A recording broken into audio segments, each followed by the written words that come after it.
రోమాపత్రిక 8వ అధ్యాయం.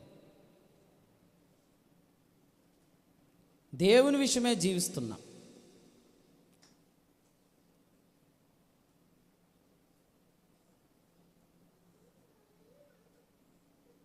రైట్, ప్రభుకు స్తోత్రం. ఈ 3 అధ్యాయాలు ఒకసారి మీరు ఇంటికి వెళ్ళినాక కొంచెం ధ్యానం చేయండి, మీకు ఎప్పుడు వీలుంటే అప్పుడు. ఇప్పుడు నా వైపు చూడండి. రోమాపత్రిక 6వ అధ్యాయం అంతా ఏం రాశాడంటే పాపము విషయమై చచ్చిపోయాం. అంటే ఇప్పుడు మనం పాపములో లేము, పాపులము కాము అనే సత్యం రాశాడు. విశ్వాస ఎవరు కాదు, believer is not a sinner. విశ్వాసిక పాపి కాదు, ఎందుకంటే పాపం విషయంలో అతడు క్రీస్తుతో కూడా చనిపోయాడు. దీనిని రోమాపత్రిక 6లో క్రీస్తులోనికి బాప్తిస్మం అనే వివరణలో చెప్పాడు. Okay, next. విశ్వాసి పాపి కాదు అనండి అందరూ. మీరు పాపులు కాదు అనండి. మీరు అనండి అంటే మేము కాదని అనాలి. అది నేను పాపిని కాదు అనండి. నేను పాపిని కాదు అంటే ఇప్పుడు నేను ఏమవ్వాలా, నేను నీతిమంతుడు అవ్వాలా అనేది ఉంటుంది. ఇక నేను పాపిని కాదంటే నువ్వెవరివి? వెరీ గుడ్, నువ్వు పాపివి కాదు. ఎలాగ పాపివి కాదు? క్రీస్తు నా కొరకు చనిపోయాడు, నేను నమ్మాను, నేను క్రీస్తుతో చనిపోయాను అంటున్నాడు పౌలు. నేను క్రీస్తు నా కొరకు చనిపోయాడు, నేను నమ్మాను, అప్పుడు నేను క్రీస్తుతో కూడా చనిపోయాను. ఇది పౌలు ఒక్కడ విషయమే కాదు, విశ్వాసులందరి విషయం. విశ్వాసులు అంటే ఎవరంటే క్రీస్తుతో కూడా చనిపోయిన వారు. అంటే క్రీస్తు ఎందుకు చనిపోయాడు? మన పాపముల విషయంలో కదండి. దేర్ఫోర్ మనం ఎక్కడ చచ్చిపోయాం? పాపముల విషయములో చచ్చిపోయాం. దేర్ఫోర్ విశ్వాస ఎవరు కూడా పాపములో లేరు. ఇది మొదటి సంగతి. ఇప్పుడు విశ్వాస ఎవరు? నీతిమంతుడు కదండి. ఇప్పుడు మీరు నీతిమంతులు అనుకోండి అన్నాడు అన్నమాట 6:11లో. మీరు అనుకోండి అన్నాడు. ఎందుకు అన్నాడంటే మీరు నీతిమంతులు అనుకోండి అని ఎందుకు అన్నాడంటే, ఫర్ ఎగ్జాంపుల్ ఇప్పుడు దగ్గుకు మందు అమ్ముతున్నారండి బయట. మన వీధిలో ఒక రోగానికి దగ్గుకు మందు అమ్ముతున్నారు. మీకు దగ్గు ఉంటే కొనుక్కుంటారు, దగ్గు లేకపోతే కొనుక్కుంటారా? ఉంటే కొనుక్కుంటారు, లేదనుకుంటే. అలాగే ఇప్పుడు మీరు నీతిమంతులు అని మీరు ఎంచుకుంటే దగ్గుమందు ధర్మశాస్త్రం అది తిరుగుతుంది అన్నమాట మీ వీధిలో. ఎవరైనా నా దగ్గర రండి, నేను మిమ్మల్ని నీతిమంతులుగా చేసేస్తాను, గప్పాలు మారి.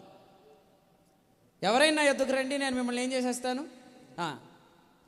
ఎలాగంటుందో కూడా చెప్తాను అర్థమవటానికి సరదాగా.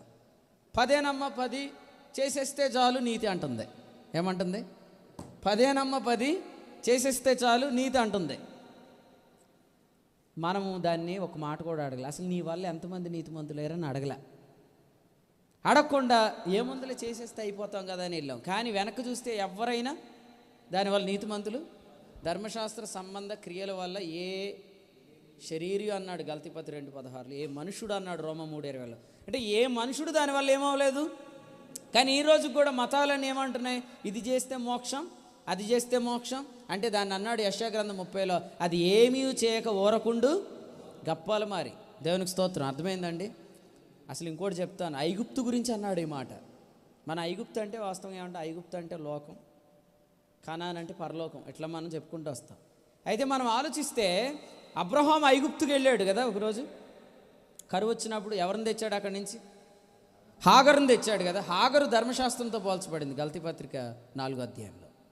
ఈ స్త్రీలు 2 నిబంధనలై ఉన్నారు. వారిలో ఒకటి సేనాయి సంబంధమైనది, ఇంకొకటి సియోను సంబంధమైనది అని చెప్పాడు. అంటే ఇప్పుడు ఏమీ చేయకూరకుండా గప్పాలి మరి ఎవరు? ఈ ధర్మశాస్త్రం. ఇప్పుడు అది వీధిలో తిరుగుతుంది, మీరు దానికి వెళ్ళి చూడట్లే. ఎందుకు? ఆల్రెడీ మీరు యేసుప్రభు వాళ్ళు ఏమయ్యారు? యేసుప్రభు వాళ్ళ నీతిమంతులు అయిన వారు అందరూ పాపం విషయంలో మాత్రమే చచ్చిపోవట్లేదు, ధర్మశాస్త్రం విషయంలో కూడా చచ్చిపోతారు. ఎందుకంటే నువ్వు పాపివి కాదన్నప్పుడు దానివల్ల నీతిని వెతకవు కాబట్టి దాని విషయంలో కూడా నీవు చనిపోతావని చెప్పాడు. అది రోమాపత్రిక 6-7 అధ్యాయాలు. 6వ అధ్యాయం అంతానేమో నువ్వు పాపం విషయంలో చచ్చిపోయావు. 7వ అధ్యాయం అంతా సరే. ఇప్పుడు మనం మాట్లాడుకుంటున్న భాషలో మాట్లాడుకుందాం. గోడ విషయంలో ఏమయ్యాం? చచ్చిపోయాం. గోడ విషయంలో చచ్చిపోతే గోడ ఎప్పుడు కడతాం? ఎప్పటికీ కట్టకుందుముగాక. అసలు మీరు గోడ ఎప్పుడు కట్టకపోతే ఒక గుడ్ న్యూస్ చెప్పనా, మీరు 8వ అధ్యాయానికి ప్రమోట్ అవుతారు. రోమాపత్రిక 8వ అధ్యాయంలో 39 వచనాలు రాశాడు. ఈ 39 వచనాల ఉద్దేశం ఏంటంటే దేవుని విషయమై జీవించుట. సో 3 విషయాలు ఉన్నాయి. పాపం విషయమై చచ్చాం, 2 ధర్మశాస్త్రం విషయమై చచ్చిపోయాం, ఇప్పుడు దేవుని విషయమై జీవిస్తామన్నమాట. హల్లెలూయా. పాపం విషయమే చచ్చామన్న కన్ఫర్మేషన్ విశ్వాసుకుంటే విశ్వాసం ఇంకెన్నడూ ధర్మశాస్త్రం మూలంగా నీతిని వెతకడు. ఇది పాఠం. ఎప్పుడైతే విశ్వాసి ధర్మశాస్త్రం మూలంగా నీతిని వెతకడో, ధర్మశాస్త్రం విషయమై చచ్చిన వాడి వలె ఉంటాడో, అప్పుడు విశ్వాసి దేవుని విషయమై జీవిస్తాడు. హల్లెలూయా. దేవునికి స్తోత్రం చెప్పండి బిగ్గరగా. మనమందరం రోమ 8లో జీవించుదుము గాక. 6లో చచ్చాం, 7లో చచ్చాం, 8లో బ్రతుకుదాం. 6లో, 7లో, 8లో బ్రతుకుదాం. 6లో చచ్చిపోయాం, 7లో చచ్చిపోయాం, 8లో బ్రతుకుతాం. అంతే. 6లో చచ్చింది పాపం విషయమై, 7లో చచ్చింది ధర్మశాస్త్ర విషయమై, 8లో బ్రతికేది దేవుని విషయమై. మనం ఫస్ట్ నుంచి ఎక్కడి నుంచి వచ్చిన ఈ పాఠం? నేను జీవించుచున్నాను గనుక మీరును జీవింతురు. అంతే కదండి. మనం ఎప్పుడు జీవిస్తాం? ఆయన చూస్తే. కానీ ఆయన ఎందుకు కనపడలేదంటే ఒక ముసుగు ఉందన్నామే, ఆ ముసుగే రోమాపత్రిక 7వ అధ్యాయం ధర్మశాస్త్రం. అది ఎప్పుడైతే వెళ్ళిపోతుందో మీ లైఫ్లో నుంచి, మీకు అసలు ప్రతి వచనంలో యేసుప్రభు కనపడతాడు. మీరు చూడండి, మీరు ఒక చిన్న పారాగ్రాఫ్ తీసి మీరున్న సంఘంలో వాక్యం చెప్తూ అందులో యుగాలలో తరాలలో మరుగై ఉన్న మర్మమైన క్రీస్తుని చెప్తుంటుంటే వాళ్ళు ఎంత ఎగ్జైటింగ్గా వాక్యం వింటారు. ఎందుకంటే మనం చిన్నప్పుడు ఒక పజిల్ ఆడుకునేవాళ్ళు. ఇందులో ఒక వస్తువు అందు గుర్తించుము అని ఉంటుంది కదా. అప్పుడు మనం ఏం చేస్తాం? ఆ పుస్తకం పట్టుకొని ఎతుకుతూ ఉంటాం. నాకు 6 దొరికినాయి అన్నాడు అనుకోండి, మనం నాకు 7 దొరికినాయి అంటాడు ఇంకొకడు. 7వది ఏంటో ఎంత బాగా వెతుకుతామో అలాగే గ్రంథం అంతట్లో క్రీస్తున్నాడు. కానీ ఆయన యుగాలలో తరాలు మరుగొన్నాడు. ఎందుకో తెలుసా? మన కొరకే. ఇప్పుడు మనం ఆయనను కనుగొని ప్రపంచానికి అందించాలి. ఇంకో గొప్ప విషయం చెప్తా, మీరు అందరూ సంతోషించాలి. ఇది అసలు మనం ఆయన్ని కనుగొని ఇశ్రాయేలీలకు కూడా మనమే అందించబోతున్నాం. హల్లెలూయా. ఆయన పొడిచింది ఎవరు? పొడిచినందుకు వాళ్ళు చెదిరిపోయారు. ప్రపంచంలో చెదిరిపోయిన వారి మధ్యలో ఇప్పుడు మనం సమకూర్చబడిన మందగా ఉన్నాం. మీరు మీ ఆత్మల కాపరి అధ్యక్షుడైన ఆయన వైపు మళ్ళారు. అంటే వాళ్ళు ఎరగని రూట్స్ ఎవరికి తెలుసు? నిజంగా మన సామాన్యులు కాదండి. ప్రభు కృప వల్ల వాళ్ళు ఎరగని అన్ని అనుభవాలు ప్రభు మనకి ఇచ్చాడు. వాళ్ళు కష్టపడితే పోగొట్టుకున్నారు, మన కృపచేత సంపాదించుకున్నాం. అందుకని ఏమంటాడు? వెదకని నాకు దొరికితివి, నన్ను రక్షింపను వెదకితివి. మనం వెతికాము ఆయన్ని, ఆయనే మనల్ని వెతుక్కుంటూ వచ్చాడు.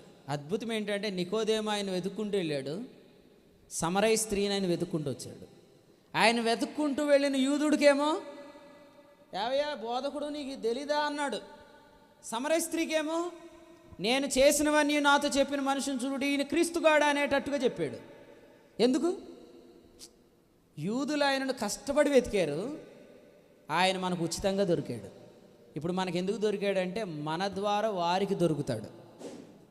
నేను ఈ మధ్యకాలంలో ప్రభు అనుగ్రహించిన కృపను బట్టి జ్ఞాపకం చేస్తున్నాను, మీకు కూడా చెప్తాను. చిన్న కుమారుడు తప్పిపోయాడు కదండి, ఇప్పుడు ఇంట్లోకి వచ్చాడు లేదా? ఇంట్లోకి ఎందుకు వచ్చాడంటే, ఇంట్లోకి చిన్నోడు వచ్చేటప్పటికి ఒక విషయం బయటకు వచ్చింది. ఏమని? పెద్దోడు ఇంట్లో తప్పిపోయాడు. ఇంతకే మనం ఏమనుకుంటున్నాం? చిన్నోడు తప్పిపోయాడు అనుకుంటున్నాం కదండి. చిన్నోడు తప్పిపోయాడా లేదా? అసలు చిన్నోడు ఎందుకు తప్పాడు అని అంటే, పెద్దోడు తప్పాడు అన్న విషయం తెలియపరచడానికి తప్పాడు. ఎలాగంటే చిన్నోడు ఇంటికి రాగానే ఈ డైలాగ్స్ ఏంటి? మన పెద్ద అన్న డైలాగులు. నేను ఎన్ని ఏండ్ల నుండి నేను నిన్ను సేవిస్తున్నానే, నువ్వు నాకు ఏమివ్వలేదు, మేక కూడా ఇవ్వలేదు. ఆడు వస్తే ఎద్దు పెట్టావు, నాకు మేక కూడా ఇవ్వలేదు అంటున్నాడు. అంటే వీడు ఇంటిలోనే ఉండి ఆరాధిస్తున్నాను అనుకుంటున్నాడు, కానీ ఇతడు చేసే ఆరాధన యథార్థమైంది కాదు. ఎందుకంటే నేను ఆయనకు సేవిస్తే కొడుకునవుతాననే భక్తి చేస్తున్నాడు, నేను కొలువు చేస్తే ఆయన నాకు ఇస్తాడనే భక్తి చేస్తున్నాడు. కానీ చిన్నోడు ఇంటి నుండి దూరంగా వెళ్ళిపోయి తప్పిపోయినట్టు కనబడుతున్నాడు. కానీ ఇంటి నుండి చిన్నోడు వెళ్ళిపోకముందే పెద్దోడు తప్పిపోయాడు ఆల్రెడీ. ఇప్పుడు చిన్నోడిని ఎందుకు లోపలికి పిలిచాడు? ఒరే పెద్దోడిని నువ్వే లోపల తేవాలి, అందుకు నేను లోపల తెచ్చు. ఇప్పుడు ఇశ్రాయేలీలకు క్రీస్తు ఎవరు చెప్పాలి? మీరే చెప్పాలి. అందుకనే చూసారా, మనం బైబిల్ చదువుతుంటే చాలా ఆశ్చర్యంగా ఏముంటుందంటే, మీరు యేసునొద్దకు వచ్చారు అని అంటాడు హెబ్రీ పత్రిక 12:24లో. యేసునొద్దకు వచ్చారంటే అయిపోయిద్దిగా. కానీ అలా అండు. సియోను కొండకు వచ్చారంట. ఆ సియోను కొండ మన ప్రాంతంలో ఎక్కడ ఉంది? సియోను కొండ వాళ్ళదే. యెరూషలేముకి వచ్చారంటాడు. యెరూషలేం ఎవరిది? వాళ్ళదే. వేవేల కొలది దూతల దగ్గరికి వచ్చారంటాడు. అసలు దేవదూతలను సేనాయి కొండ మీద చూసింది ఎవరు? దూతను చూసింది ఎవరు? జీవవాక్యాలు దూత దగ్గర పొందుకుంది ఎవరు? దూతల వాక్యం ఎవరికి చెందింది? వారిదే. జ్యేష్ఠుల సంఘం అంటాడు. అసలు పెద్దలు, ఈ 24 మంది పెద్దలు అహరోను క్రమం, లేవి క్రమంతో మనకేం సంబంధం ఉంది? వారిది. అంటే వారి విషయాలన్నీ ఇప్పుడు ఎవరి దగ్గర ఉన్నాయి? మన దగ్గర ఉన్నాయి. కానీ మనకు కూడా యేసుప్రభు దొరకకపోతే బైబిల్ మనం వాళ్ళకేమి చూపిస్తాం? అందుకని అన్నాడు, అందులైనా మార్గదర్శకులారా. మనము బైబిల్ చదువుతున్నాం కదండి, కానీ మనం ఏది దొరికితే అది పట్టుకురాకూడదు. యేసుప్రభుని పట్టుకురావాలి. ఆదికాండానికి వెళ్ళండి అందరూ అంటే అందరం వెళ్దాం ఆదికాండానికి. ఏమేమి తెచ్చారంటే అబ్రహాము బలిపీఠాలు, ఇస్సాకు బావులు, యాకోబు స్తంభాలు, అలాంటి ధ్యానం కాకుండా ప్రతి వచనంలో యేసుప్రభు ఎలా దొరికాడో తీసుకొని రావాలి మనం ఇక్కడ నుండి. అలా రావాలంటే మన మీద ఏముండకూడదు? ముసుకుండకూడదు. దేవునికి స్తోత్రం. ఇప్పుడు మీకు ఆ వచనాలు చెప్పి నేను క్లోజ్ చేస్తాను. ఒకసారి రండి, కొరింథీయులకు రాసిన 2వ పత్రిక 3వ అధ్యాయం. కొరింథీయులకు రాసిన 2వ పత్రిక 3వ అధ్యాయం 14వ వచనం చదువుదాం. మరియు వారి మనస్సులు కఠినమైపోయినాయి. ఏంటి కఠినత్వం? వాళ్ళు ఏం చదువుతున్నారంట? ఎందుకు చదువుతున్నారో కూడా చెప్పాను. ఎందుకు చదువుతున్నారు? దానివల్ల వారు ఏం వెతుకుతున్నారు? నీతిని వెతుకుతున్నారు. కానీ అది క్రీస్తునందు ఏమైంది? దయచేసి అందరూ వినండి. చాలామంది ఈ క్వశ్చన్ చాలా మర్మం, అది మనకు అర్థం కాదు అనుకుంటున్నారు. చాలా సింపుల్ చెప్తానేనండి. క్రీస్తునందు కొట్టివేయబడిన ధర్మశాస్త్రం అంటే ఏంటో అర్థవంతంగా చెప్తున్నాను వినండి. మనము ధర్మశాస్త్రం వల్ల 10 ఆజ్ఞలు నెరవేరిస్తే నీతిమంతులు అవుతాము అనే విషయం కొట్టివేయబడింది. ఎందుకంటే యేసు ప్రభు ఎప్పుడైతే వచ్చాడో ఒక న్యాయం తెచ్చాడు. ఏంటా న్యాయం? ఆయన నమ్మితే నీతి. చెప్పండి అందరూ. దానిని విశ్వాస న్యాయం అంటారు. చెప్పండి, ఏమంటారు? విశ్వాస న్యాయం వచ్చింది, క్రియా న్యాయం కొట్టివేయబడింది. అంతేగాని 10 ఆజ్ఞలు కొట్టేశాడని కాదు. వ్యభిచరించవద్దు కొట్టేస్తే ఏం చేయమని? వ్యభిచరించమనా? దొంగిల వద్దు కొట్టేశాడంటే దొంగిల, అట్లా కాదు. ధర్మశాస్త్రం మూలముగా నీతిమంతులు ఒకటి అనేది కొట్టేశాడు, విశ్వాసం మూలముగా నీతిని ప్రవేశపెట్టాడు. అసలు ఎవరైతే విశ్వాసం మూలంగా నీతిమంతులను ఎరుగుతారో వారు తమ యొక్క కొనసాగింపులో ధర్మశాస్త్రాన్ని స్థిరపరుస్తారని రాశాడు. రోమపత్రిక 3:31 అన్నాడు, విశ్వాసం వలన ధర్మశాస్త్రమును నిరర్ధకము చేయుచున్నామా? అట్లన రాదు, ధర్మశాస్త్రమును స్థిరపరు. దేవునికి స్తోత్రం. ఇప్పుడు మీరు అందరూ యేసు ప్రభువుని బట్టి నీతిమంతులు అనుకోండి. అలా అనుకుంటే మనం ఏ అధ్యాయంలోకి వస్తాం? రోమపత్రిక వెరీ గుడ్ 8వ అధ్యాయం. 8వ అధ్యాయంలోకి వస్తే ఏం స్టార్ట్ అయింది? జీవం. ఇప్పుడు జీవం అనేది ఫ్లో అయితే ఆటోమేటిక్గా దాని ఫ్రూట్స్ వస్తాయి రావా? ఇప్పుడు ఒక కాలు వెళ్తుందండి, ఆ గట్టునున్నవన్నిటి కాయలు వస్తాయి లేదా? అట్లాగే ఈ జీవం అనేది మనలో ఫ్లో అయితే ఆ జీవార్థమైన ఫలం, అందులో ఒక ఫలం చెప్పండి, ఆత్మఫలం. దానిలో మొదటి మాట ఏది? ప్రేమ కలిగి ఉంటుట ధర్మశాస్త్రం నెరవేర్చుట అయింది. ఒకప్పుడు ధర్మశాస్త్రాన్ని పలకలుగా చూసాం, కృపలో దాన్ని కాయగా చూపిస్తున్నాడు. పలకలను ఏం చేయగలం? ఆ పలకలు ఏం చెప్తున్నాయంటే మన మనస్సు కఠినత్వం. కానీ ఇప్పుడు కాయ అంటే దాన్ని సింపుల్గా ఏది బాగా కష్టంగా ఉందో దాన్ని దేవుడు మనకు ఆహారంగా చేస్తానన్నాడు. కాలేవేమన్నాడు, మీరు ఎందుకయ్యా వాళ్ళ గురించి పెద్దగా ఆలోచిస్తున్నారు, వాళ్ళు మనకేమవుతారు? మనకు ఆహారం అవుతారు. ఒకప్పుడు ధర్మశాస్త్రం 10 ఆజ్ఞలు పలకలు, ఇప్పుడు ప్రభు దాన్ని ఎట్లా చేశాడు? ఫ్రూట్గా మార్చాడు. దేవునికి స్తోత్రం. నువ్వు ఇది చేస్తే ఏమవుతావు, అది చేస్తే ఏమవుతావు అనే వాటిని అన్నిటినీ దేవుడు ఇప్పుడు మనకు ఫ్రూట్స్ రూపంలో అందిస్తున్నాడు. ఒకప్పుడు మనం ఎలా ఉంటే మంచోళ్ళం అవుతామని ప్రయత్నం చేశాం. వెలుగు ఫలం మంచితనం. అంటే ఇప్పుడు మంచితనాన్ని కూడా దేవుడు ఎట్లా ఇస్తున్నాడు? In the way of fruit. Fruit రావాలంటే ఏం చేయాలా? నీలో జీవం ప్రవహిస్తే చాలు. రోమాపత్రిక 8 అనే జీవం నీలోకి వెళ్తే ఆ జీవం ఇచ్చే కాయలన్నీ నీకు ఆటోమేటిక్గా కాస్తాయి. ఇప్పుడు యేసుప్రభు వచ్చి చెక్ చేసుకునేది ఏంటి? కాయలు చెక్ చేసుకుంటాడు. మన రూట్ కాదు, మన రూట్ ఉంది కాబట్టి ఆడికి వెళ్తాం. అక్కడ ఫ్రూట్స్ చెక్ చేస్తాడు. రూట్కి ఏమేమి ఫ్రూట్స్ వచ్చినాయో చెక్ చేయడానికి యేసుప్రభు రాబోతున్నాడు. మనమందరం రూట్ విషయంలో అభ్యంతర పడకపోతే ఆటోమేటిక్గా ఫ్రూట్స్ వస్తాయి. మన రూట్ ఏంటి? 6లో చచ్చాం, 7లో చచ్చాం, 8దో బ్రతు, అది మన రూట్. ఈ రూట్ మీలో ఉంటే ఆటోమేటిక్గా మీకు ఫ్రూట్స్ వస్తాయి. అంతే. ఫలములు ప్రభువే ఇస్తాడు, జీవం ఇస్తాడు, సమృద్ధిగా ఇస్తాడు. యోహాను 10:10 ఫలమిస్తాడు, బహుగా ఫలింపజేస్తాడు. ఇది వరకు మనం ఎక్కడైతే కఠినం అనుకున్నామో వాటిని కాయలుగా మార్చి మన చేతికి అందిస్తాడు. దేవునికి స్తోత్రం. అందుచేత మీరు ఆలోచిస్తే ఇక్కడ యేసు ప్రభు దేని మీద వేలాడాడండి? మ్రాను మీద కదా, చెట్టు మీద కదా. జక్కయ్య ఎక్కడికి వచ్చాడు? ఆ ముందు అధ్యాయంలో ఆ ధనవంతుడు ఎందుకు పోయాడు? వాడేం పలకలు పట్టుకుపోయాడు. జక్కే చెట్టు పట్టుకొని వచ్చాడు. చెట్టుకి ఏముంటాయి? కాయ పొందాడే లేదా జక్కయ్య? అసలు వాడు ఏది కష్టం అనుకున్నాడు అది కాయగా వచ్చింది జక్కయ్య చేతికి. అందరు ఇతన్ని పాపి అనుకుని లేచి నిలబడేమన్నాడు? ఇదిగో నేను ఎవని వద్ద అయినా అన్యాయం తీసుకుంటే 4 అంతలు. ఎందుకంటున్నాడు ఆ మాట? దేవుని దృష్టికి అంగీకరించబడాలని అంటున్నాడా? అంగీకరించబడ్డాడు కాబట్టి అంటున్నాడా? ఇతడి మాట అనకముందే యేసుప్రభు అతని ఇంట్లోనికి వచ్చాడు. ప్రభు మనలోకి వచ్చాకే ఫ్రూట్స్ వస్తాయి. ప్రభు మనలోకి వచ్చాక ఫ్రూట్స్ వస్తాయి. ఆ ఫ్రూట్స్ చెప్తున్నాడు. ఫస్ట్ ఫ్రూట్ ఏంటంటే, నేను ఎవని వద్ద అయినా అన్యాయంగా తీసుకుంటే ఇస్తానన్నాడు.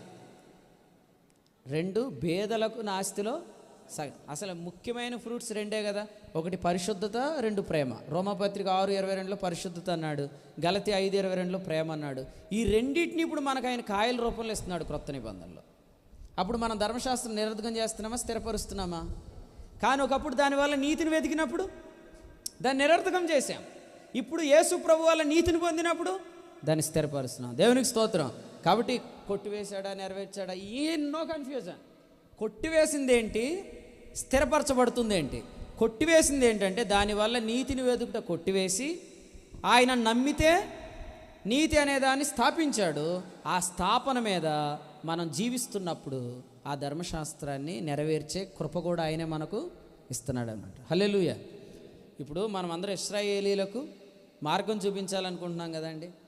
అసలు వాళ్ళు మనల్ని యాక్సెప్ట్ చేయింది ఏ విషయంలో? ఫస్ట్ మీకు అసలు ధర్మశాస్త్రం లేదంటారు వాళ్ళు మనల్ని. యోహాను సువార్తలో నికోదేవుని పట్టుకొని ఏమంటారంటే, నువ్వు వారిలో ఒకడువా, ధర్మశాస్త్రం ఎరుగని జనము శాపగ్రస్తమైంది అంటారు. రేపొద్దుటే మనం వారికి మార్గదర్శకంగా ఉండాలంటే వాళ్ళు ఏ క్వశ్చన్లో మనల్ని గట్టిగా పట్టుకుంటారో ఆ విషయం ఇదే. ఆ విషయంలో మనం సింపుల్గా చెప్పవచ్చు వాళ్ళకి. ఏమనంటే, మీరు ఇంతకాలం నుంచి ధర్మశాస్త్రాల నీతిని వెతికారు కదా, మీలో ఎంతమంది నీతిమంతులు అయ్యారు? అవ్వలేదు కదా. ఇప్పుడు ఈ 10 ఆజ్ఞలు ఎలా నెరవేర్చాలో మేము చెప్తాం వినండి. యేసు ప్రభువుని నమ్ముకుంటే మనం నీతిమంతులు అవుతాం. నీతిమంతుడైన వాడు ఆయన మూలముగా జీవిస్తాడు. జీవించే క్రమంలో జీవార్థమైన ఫలాలు వస్తాయి. ఆ ఫలాలే ధర్మశాస్త్రం నెరవేర్చడం అని వాళ్ళకి చెప్పగలుగుతాం. దేవునికి స్తోత్రం. అంటే ఇప్పుడు మన దగ్గర క్వశ్చన్కి ఆన్సర్ ఉందా లేదా? హల్లెలూయా. దేవుడు ఈ కృప మీ అందరికి కలిగించును గాక. అంటే మీరు ఇప్పటి నుంచి బైబిల్ చదువుతున్నప్పుడు ఒక సంఘానికే పరిచర్య చేయట్లేదు, ఇశ్రాయేల్కి కూడా మీరు పరిచర్య చేస్తున్నారు. అవునా కదా? ఇశ్రాయేల్కి పరిచర్య చేస్తే ఏం జరిగిద్దండి? ఒక చోట ఇలా అన్నాడు, వారి తొట్టుబాటే ఐశ్వర్యం అయితే వారి చేరిక మరి ఎక్కువ ఐశ్వర్యం. అంటే ఇశ్రాయేలీలు అనే వాళ్ళను కానీ మనం రైట్ రూట్లోకి తెస్తే అది ఇంకెక్కువ ఐశ్వర్యం. అసలు ఇక్కడ కూర్చున్న సేవకులందరి సంఘాలు మరింత ఐశ్వర్యంతో నింపబడును గాక. ఐశ్వర్యం అంటే ఇశ్రాయేలు తొట్టుబాటు రోమా 11లో. మరి ఎక్కువైన ఐశ్వర్యం అంటే ఇశ్రాయేలు చేరిక. అసలు ఇశ్రాయేలు చేరిక రావాలంటే ఇశ్రాయేలుకు మనము క్రీస్తుని చూపించాలి. అంటే అసలు ముందు మన క్రీస్తు కనపడాలి. క్రీస్తు మనకు ఖచ్చితంగా కనపడతాడు. ఒక ముసుగు తీసివేయబడితే చాలు. ఏంటి ఆ ముసుగు? మనం ధర్మశాస్త్రాన్ని బట్టి కాదు, యేసు ప్రభునందల విశ్వాసం వల్లనే నీతి. మీరు ఎప్పుడు బైబిల్ చదువుతున్న ఇక నుంచి ఇలా ఎంచుకొని ప్రార్థన చేసి చదవండి. ఖచ్చితంగా మీకు ప్రతి పోర్షన్లో యేసు ప్రభు దొరుకుతాడు. హల్లెలూయా. యేసు ప్రభు దొరికినప్పుడు ఏం జరిగిద్ది అది కూడా చదువుదాం. యేసు ప్రభు దొరికినప్పుడు ఏం జరిగిద్ది చూడండి. 14 చదువుదాం. మళ్ళీ 14 అందరూ చదవండి అన్న. 3:14, 4:14 కాదు, 3:14. మరియు వారి మనస్సులు కఠినములైన నేటి వరకును పాత నిబంధన చదువుబడినప్పుడు అది క్రీస్తునందు కొట్టివేయబడినని వారికి తేటపరచబడలేదు.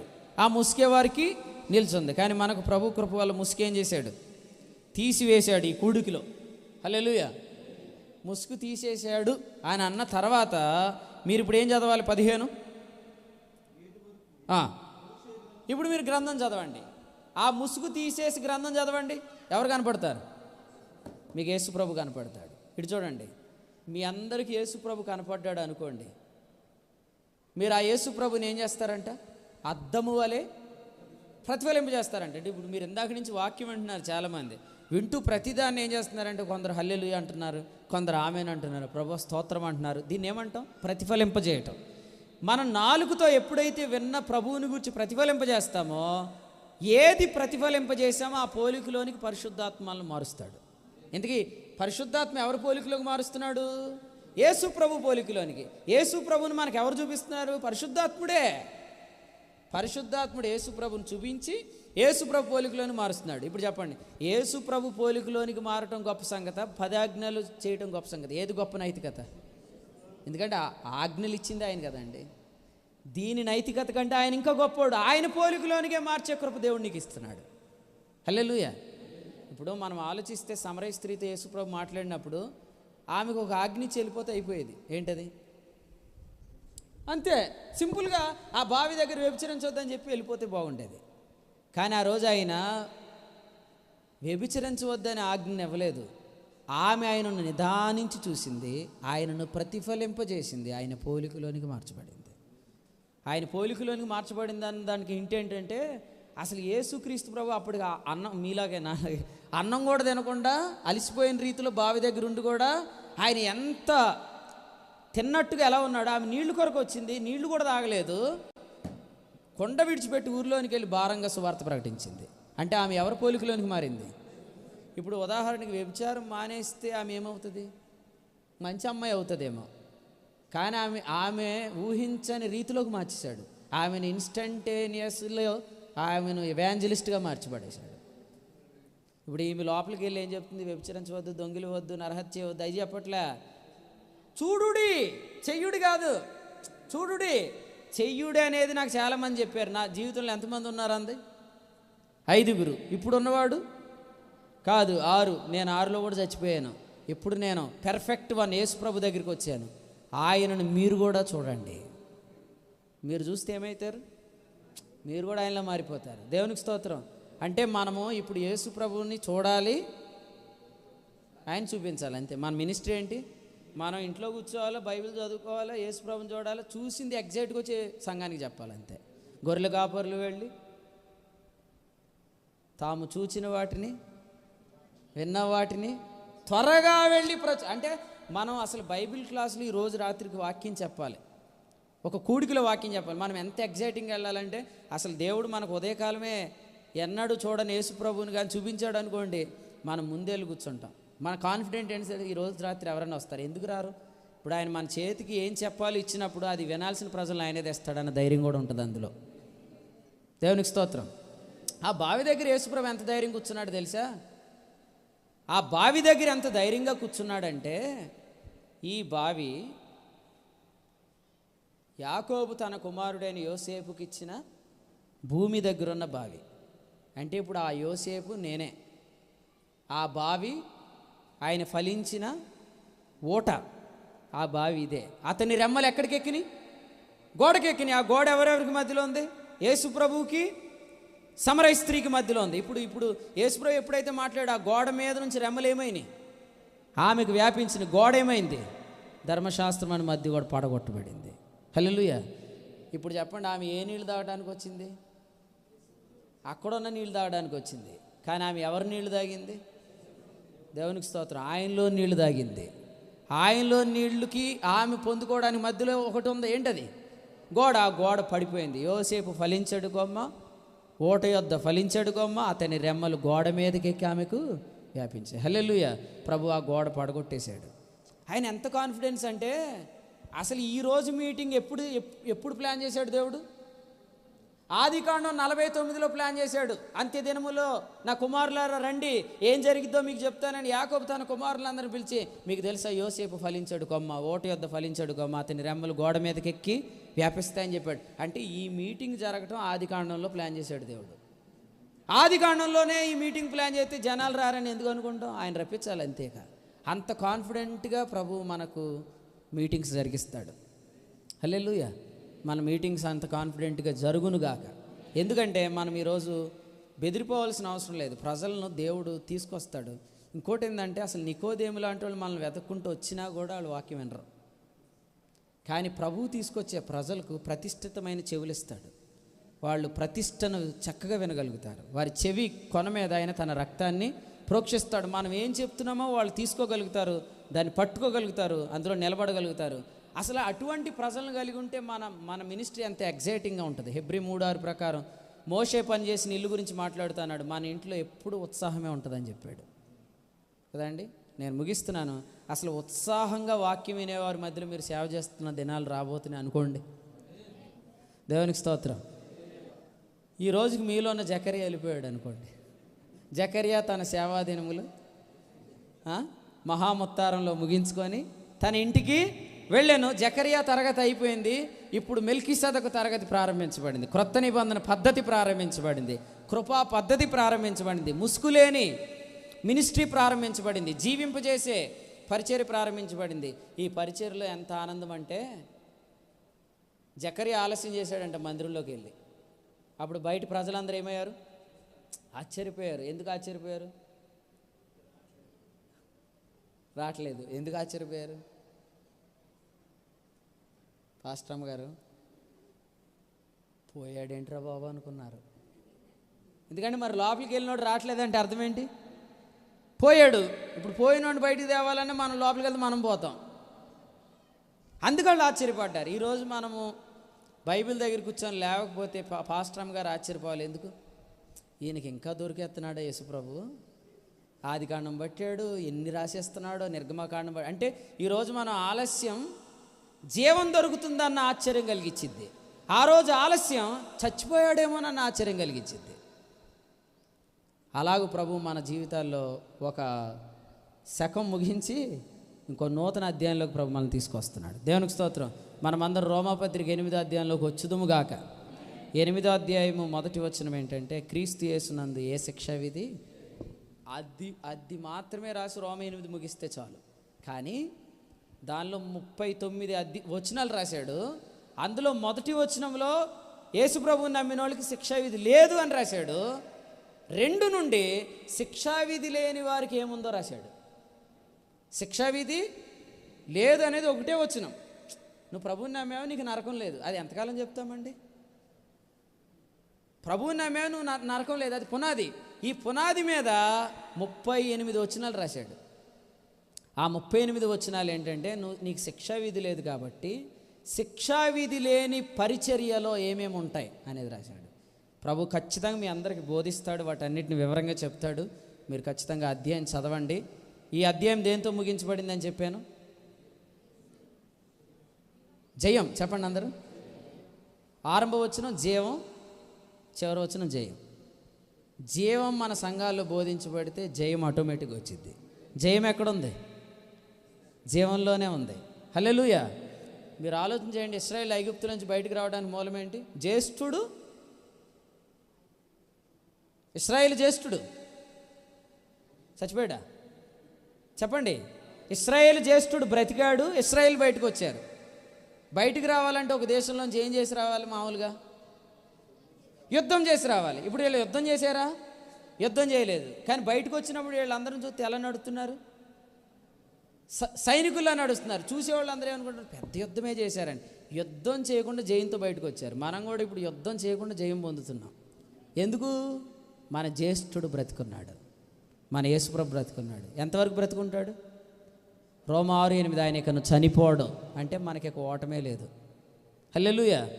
నా జ్యేష్ఠుడు బ్రతికాడు, నేను బ్రతుకుతున్నాను, జయిస్తాను. శ్రమలు వస్తే రావా? బాధలు వస్తే రావా? కరువు వస్తుంది రాదా? వస్త్రహీనత వస్తుంది రాదా? ఖడ్గం వస్తుంది రాదా? చెర వస్తుంది రాదా? ఇవి వచ్చినా కూడా ఒకటి చెప్పమన్నాడు. ఏమనంటే, ఇవి వచ్చినా క్రీస్తు నుండి నన్ను వేరు చేయలేవు. అంటే శ్రమ రాగానే మేబీ నేను పాపినేమో అందుకే వచ్చిందేమో అలా కాదు డిఫెండ్ చేయాల్సిన దాన్ని. నేను యేసు ప్రభువులో ఉన్నాను, ఆయన నన్ను ప్రేమిస్తున్నాడు, ఆయన ఆత్మ నాలో ఉన్నాడు, ఆయన వచ్చే వరకు ఆయన నాలో ఉంటాడు, వచ్చినాక నేను ఆయనతో ఉంటానన్న ఫౌండేషన్ మీద నిలబడి శ్రమను నీవు జయించమన్నాడు. ఇంకా బాగా రాశాడు. అత్యధికమైన విజయం అన్నాడు. అంటే అత్యధికమైన మెజారిటీతో కొట్టమన్నాడు శ్రమని. అత్యధికమైన మెజారిటీతో కొట్టాలి బాధలు. మీకు ఏమైనా బాధలు ఉన్నాయా? ఉపద్రవాలు ఉన్నాయా? చెర ఉందా? ఇవన్నీ మనం ఎదుర్కొంటున్నా కూడా క్రీస్తు ప్రేమ నుంచి అవి మనలను ఎడబాపలేవు. హల్లెలూయా. ప్రభు ఈ కృపలో మనల్ని అందరినీ బలపరచునుగాక. మన మినిస్ట్రీ పేరేంటి? జీవం జయం అంతే, గుర్తుపెట్టుకోండి. జీవింపజేస్తాను, జయింపజేస్తాను. ప్రభు జయించు వారికి ఇచ్చే బహుమానం కొరకు ఎదురు చూద్దాం.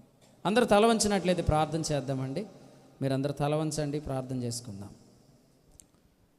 ఏ వాక్యం ప్రభు మనతో మాట్లాడాడో అది ప్రభుతో మనం కూడా మాట్లాడదాం. ప్రభువా, మీరు మమ్మల్ని జీవింపచేయండి, మేము జీవించాలి, అనేకులను జీవింపచేయాలి, అనేకులను మేము విజయంలోనికి తీసుకెళ్ళాలి.